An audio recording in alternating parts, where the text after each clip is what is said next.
کیا شب برات پر تقدیر کے فیصلے ہوتے ہیں؟ کیا شب برات میں قسمت لکھی جاتی ہے؟ کیا اللہ صرف اسی رات بخشش فرماتے ہیں؟ اور کیا اس رات کو خاص عبادت کی رات کہنا درست ہے؟ سب سے پہلی بات، نہیں۔ بخاری مسلم میں حدیث ہے، ہمارا رب ہر رات آسمان دنیا پر نزول فرماتا ہے جب رات کا آخری تہائی حصہ باقی رہتا ہے اور فرماتا ہے، کون ہے جو مجھ سے دعا کرے میں قبول کروں، کون ہے جو مجھ سے مغفرت مانگے میں بخشش دوں، کون ہے جو مجھ سے دعا کرے میں قبول کروں۔ یعنی اللہ کی مغفرت ہر رات ہے۔ نبی صلی اللہ علیہ وسلم راتوں کو قیام کرتے یہاں تک کہ آپ کے پاؤں سوج جاتے، یعنی نبی صلی اللہ علیہ وسلم ہر رات جاگتے تھے، عبادت کو کسی ایک رات تک محدود نہیں کیا۔ تو 15 شعبان شب برات کے حوالے سے کوئی بھی حدیث صحیح کے درجے کی نہیں۔ یہاں غور کریں، نبی صلی اللہ علیہ وسلم نے یہ نہیں فرمایا کہ اس رات فلاں نماز پڑھو، اتنی رکعتیں لازم ہیں، اس رات کو عید بنا لو۔ لوگ گروپوں کی شکل میں ایک دوسرے کے گھر معافی کے لیے جاتے ہیں تاکہ شب برات پر بخشش رک نہ جائے۔ کینہ رکھنے والوں کی بخشش کیوں رکتی ہے؟ پیر اور جمعرات کو اعمال اللہ کے حضور پیش کیے جاتے ہیں اور ہر اس شخص کی مغفرت کر دی جاتی ہے جس کے دل میں اپنے بھائی کے لیے کینہ نہ ہو، اور فرمایا جاتا ہے ان دونوں کو چھوڑ دو یہاں تک کہ یہ آپس میں صلح کر لیں۔ یعنی کینہ مغفرت کی سب سے بڑی رکاوٹ ہے، صرف ایک رات نہیں، بار بار۔ اصل مسئلہ اب کہاں پیدا ہوا؟ لوگوں نے اس دن کی عبادت کو خود سے ہی لازم عبادت بنا دیا، حالانکہ اصول یہ ہے، نبی صلی اللہ علیہ وسلم کا عمل اجازت، نبی صلی اللہ علیہ وسلم کا حکم شریعت، جو یہاں پر نظر نہیں آ رہا۔ اب اصل سوال، تقدیر، موت، رزق، فیصلے کب ہوتے ہیں؟ فیہا یفرق کل امر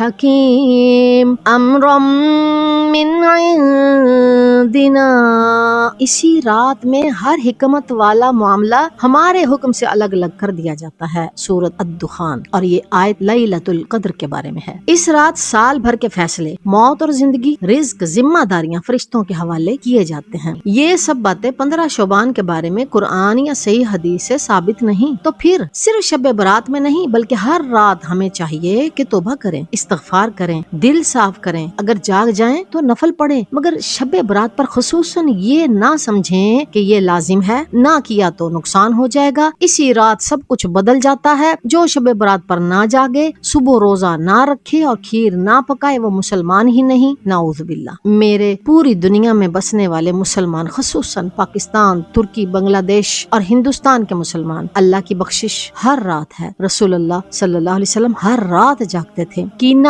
ہر دن مغفرت کو روکتا ہے اور تقدیر کا فیصلہ لیلۃ القدر میں ہوتا ہے۔ دین آسان ہے، ہم نے اسے مشکل بنا لیا ہے۔ اللہ ہمیں صاف دل، صحیح فہم اور سنت پر چلنے کی توفیق دے، آمین۔ 15 شعبان کی روایت کے حوالے سے 2 ائمہ کرام کی قیمتی گفتگو جس کا ذکر اوپر کیا، نیکسٹ ویڈیو میں سننا مت بھولیے گا۔